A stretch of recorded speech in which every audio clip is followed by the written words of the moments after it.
This video was brought to you by Dollar Shave Club. Get top quality razors delivered to your door starting at just $1 a month. Link below in the description. Skip it up and that up. So Phil Spencer's butt cheeks are taking a pounding right now for him defending the Xbox One's Parity clause, which requires games launch on the Xbox One the same day they do on other platforms like the PS4 and PC.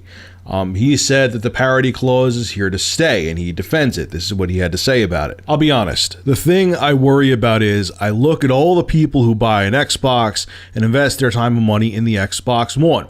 Millions of people own Xbox One, and I want those people to feel like they're first class, because they are.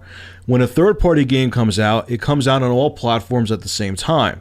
When an indie game comes out, I want them to come out, and I want Xbox to feel like it's a first-class citizen when an indie game launches. This whole first-class concept has actually backfired on Microsoft a few times already, as some indie studios simply don't have the money or resources to release games across every single platform.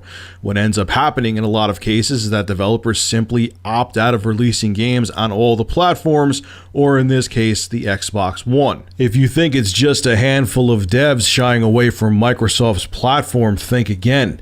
Back in March of this year, it was revealed that Sony had more than 1,000 developers signed on to the PlayStation platform, but Microsoft only had 250 registered indie devs making games for the Xbox One. That means that Sony has more than 4 times the amount of developers making indie titles over Microsoft, and that will play a huge part in the continually expanding library of games over this generation. Now, Phil Spencer also stated that he'll work with indie devs on a case-by-case basis, say, let's have a talk, let's see if we can make some magic happen here, and whatever. So he's not saying, hey, you want to make games for other platforms, or you want to have a game come out later to our platform, get the hell out of here. He's saying, hey, we could talk. I don't know what you're going to talk about, but he's saying, hey, let's have a conversation. Let's see if we could work something out here. Look, I get why Microsoft wants to do this. I understand they want to, hey, you know, if you're making a game, we want to be competitive. We want to tell people you could get that same game on our platform at the same time as our competitors. But at the same time, if you end up missing out on a game, is it worth it, Microsoft? If you miss out on like some huge indie title that only comes to the PlayStation 4, and you missed out on it because of your parity clause, that would kind of suck.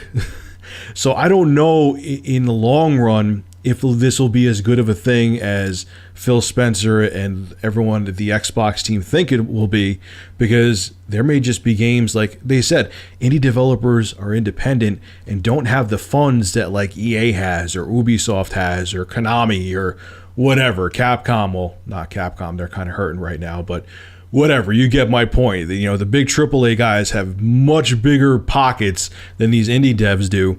And maybe, you know, because the PlayStation 4 is selling better, that's a fact in general. In most regions it is.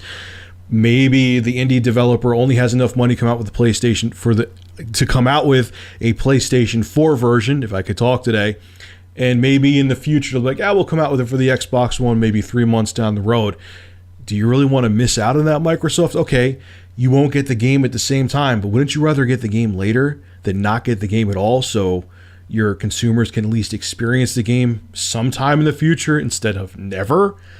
I don't know. I just, in the end, I get why they're doing it. They're trying to make sure the Xbox remains relevant and competitive, but I think in the long run, this is going to bite them in the ass. I don't know. I think they should drop the parity clause, to be perfectly honest with you, when it comes to indie devs. All right, folks, this is Rich of Review Tech USA. Make sure to rate, comment, favorite, and subscribe. And as always, thank you for supporting my channel. Have a good one.